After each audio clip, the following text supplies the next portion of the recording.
Greetings, ladies and gentlemen. Thank you for coming to my presentation today.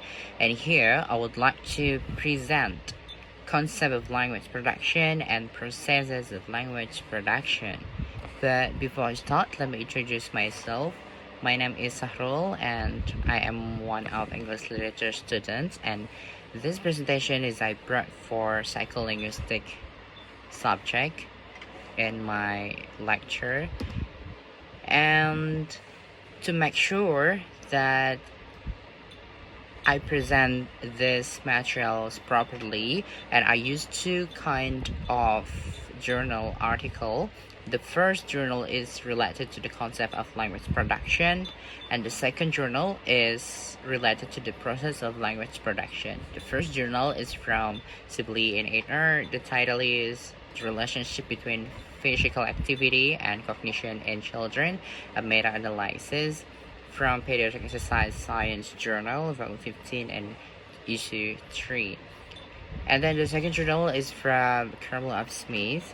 The title is Language and Cognitive Processes from a Developmental Perspective, Language, the Journal of Language, Cognition and Neuroscience, volume 1, issue 1. And let me give you some summarize from each journal. From the journal, the title Relationship Between Physical Activity and Cognition in Children. Well, it's actually a science journal. It is tell that how exercises or body exercises or activity are related to process of language or language production. Because for the example, like when we are in the children, we say clap your hands, and the mother or the people who act give kind of sign or activities like come on, clap your hands, and the children will recognize the languages. The clap is like that or like this.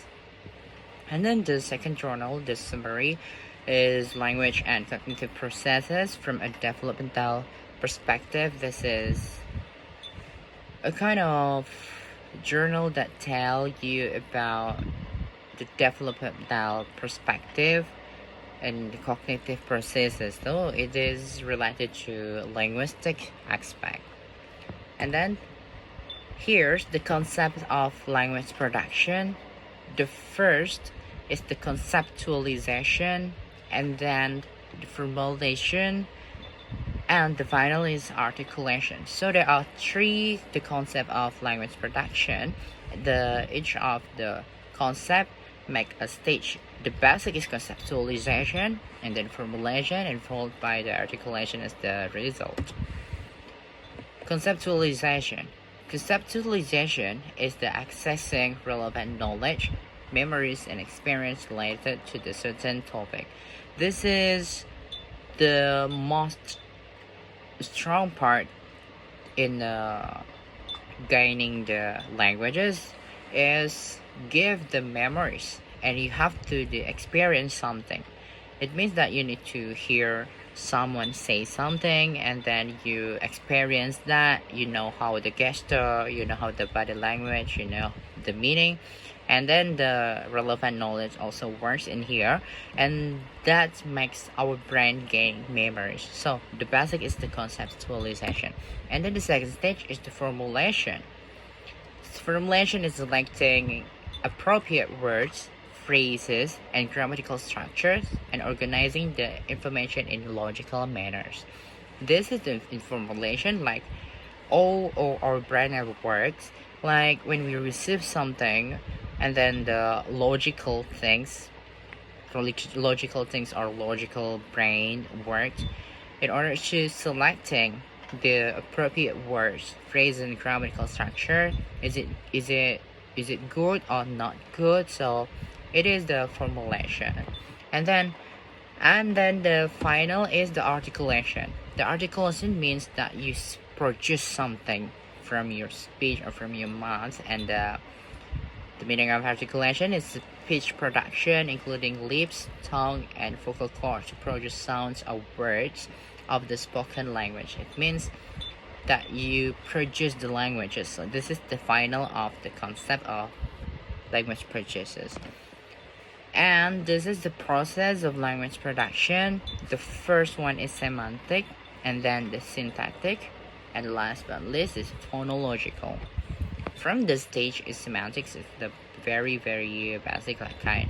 You saw the words in semantically, and then you kind of logically in synthetic or grammatically, and you selecting, and last but not least you give the phonological, or it means that you pronounce something, like what we've learned, like how do we produce sounds a, or like how we produce sounds b or b.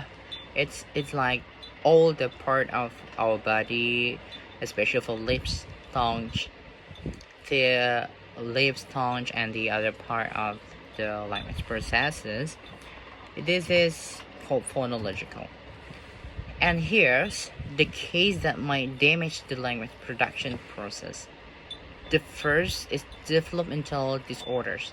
The developmental disorders is kind of case that children didn't grow properly. It means that they had developmental disorders like autism or the other disease.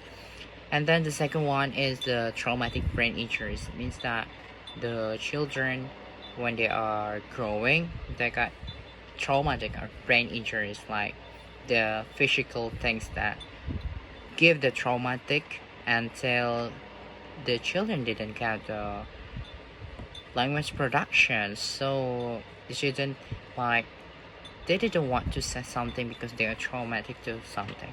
And then the last but not least, the psychological factors. As we talked before, the in the phonology, we need like the parts of like tongue, lips, and the other parts to produce sounds or vowels. In this factor is psychological factor. If the lips is not normally, like, it means like the lips is so sharp, so you can't produce sounds l or something like that. So there are three cases that might damage the language production process. The first, developmental disorders; second, traumatic brain injuries; and then psychological factors. And here's the conclusion.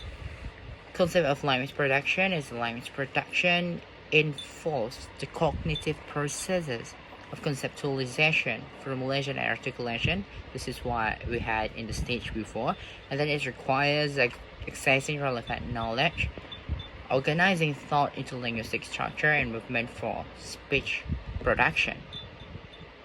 And then the process of language production is a process of language production that involves cognitive and linguistic abilities, such as what we had before in semantic, synthetic, and phonological information. This is also we are considering grammatic, pronunciation, and clarity.